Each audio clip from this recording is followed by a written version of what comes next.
За полнолетните граѓани на Република Македонија остануваат уште 2 дена за да проверат дали се внесени во единствениот избирачки список. Од 16 февруари до 7 март се остава простор за да се направат корекции во списоците, да се запишат незапишаните, да се изврши промена на местото за гласање според местото на живење. После овој рок, избирачкиот список не може да претрпи никакви измени.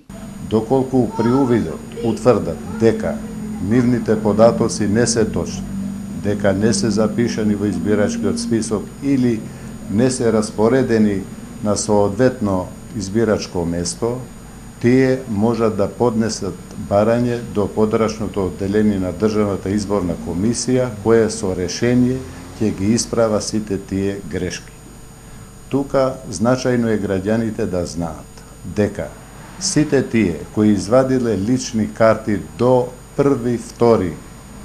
оваа година, вклучувајќи ги тука и лицата кои наполнуваат 18 години на 13.4. оваа година, се автоматски запишани во избирачкиот список.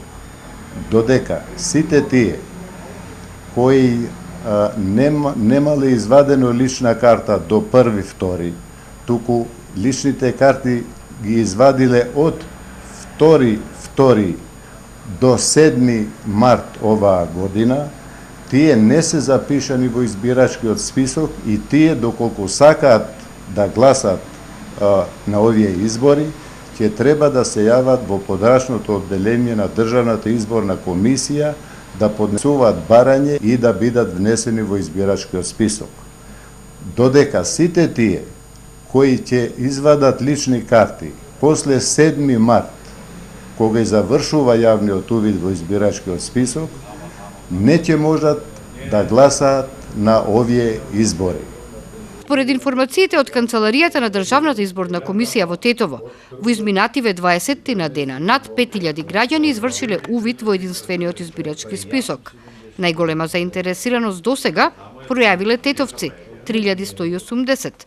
Во Брвеница увид извршиле 1000 избирачи, во Тејарце 300, во Канцеларијата на Државната изборна комисија во Желино 210, додека во Боговиње и Јегуновце по 150, односно 115 полнолетни граѓани,